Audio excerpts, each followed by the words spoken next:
La vie des affaires en Chine est de plus en plus concernée par le droit pénal.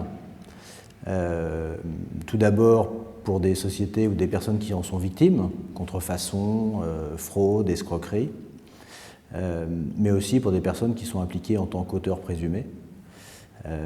Responsabilité environnementale, par exemple, responsabilité du fait des produits, et puis bien sûr tout ce qui concerne la corruption. Tout ça, c'est le droit des affaires. Au-delà du simple droit des affaires, il y a tout ce qui concerne le droit commun. Il y a de plus en plus d'étrangers en Chine, et donc il y a de plus en plus d'affaires qui concernent les étrangers en République populaire de Chine, que ce soit de la drogue, que ce soit des accidents de la route, que ce soit toute autre forme de risque ou d'incidents qui peuvent amener un risque pénal. Face à ce risque, d'abord, il convient de se préparer et surtout d'essayer d'anticiper. Parce que si le droit pénal chinois, en fait, ressemble beaucoup au droit pénal français ou européen continental, il y a bien sûr des différences sur les peines qui sont le plus souvent plus clémentes qu'en France, contrairement à ce qu'on pense, avec bien sûr plus de sévérité dans certains cas, puisqu'il y a toujours application de la peine de mort. Donc le droit pénal, on s'y retrouve. Par contre, la procédure pénale est extrêmement différente, extrêmement surprenante pour celui qui est confronté. La victime en est rapidement exclue, puisqu'elle est simple témoin et qu'elle peut donc avoir difficulté à avoir accès au dossier. Et quant à l'auteur, il en est trop longtemps, je dirais, tenu à l'écart, puisque la défense a du mal à avoir accès au dossier, puisque sur le plan de la procédure pénale chinoise, le droit à l'accès au dossier, par exemple, est différé dans le temps par rapport à la France ou par rapport à l'Europe continentale, et vous pouvez être plusieurs semaines, voire plusieurs mois, sans avoir accès au dossier. Et donc pour cela, il faut essayer d'anticiper et être prêt à gérer à la fois les relations avec le ministère de la Sécurité publique, c'est-à-dire la police, le parquet, mais également l'employeur ou la famille, quand c'est nécessaire, voire les autorités consulaires et les ambassades. S'entourer d'une équipe, par exemple pour des problèmes concernant les Français franco-chinoises, qui soit capable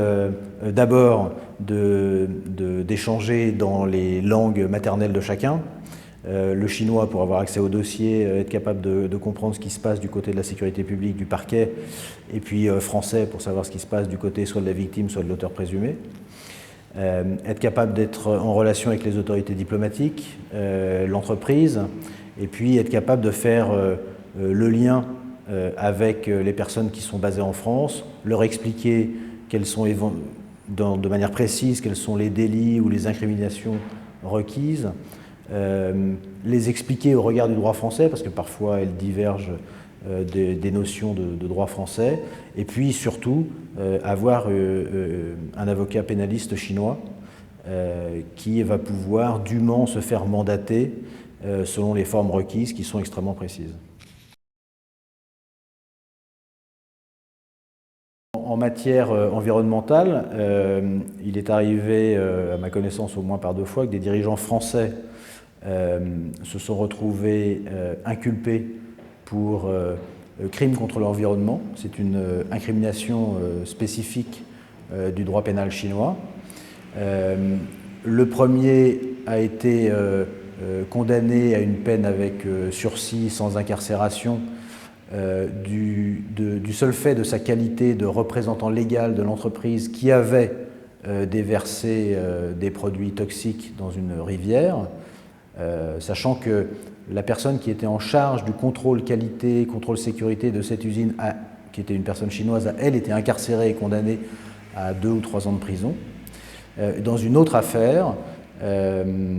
qui concernait des déchets qui n'avaient pas été déclarés, qui avaient été stockés de manière illégale, le dirigeant français d'une société anglo-saxonne a été condamné à 3 ans de prison pour pollution aggravée, qui est un délit, encore une fois, prévu par le code pénal chinois. La difficulté que nous avons eue dans ce dossier précis, ça a été d'une part l'accès au dossier, puisque, comme je le disais tout à l'heure,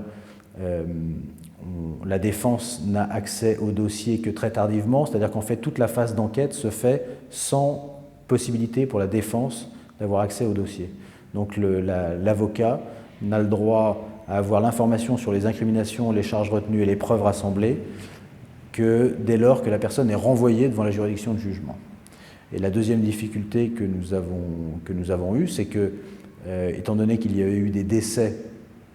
suite à des pollutions qui avaient été déclarées induites de ce traitement, de ce stockage illégal de déchets, la personne a été placée en détention provisoire, et donc il était difficile d'aller la voir, difficile de se coordonner avec les autorités consulaires pour pouvoir gérer des droits de visite de manière assez régulière, et surtout le taux de condamnation en Chine est en général suffisamment élevé pour couvrir au moins la période de détention provisoire. Ce qui fait que lorsqu'on est incarcéré et que l'on passe 2 mois, 3 mois ou 6 mois en détention provisoire, les chiffres démontrent que malheureusement on est presque assuré d'être condamné à une peine au moins égale à cette détention provisoire.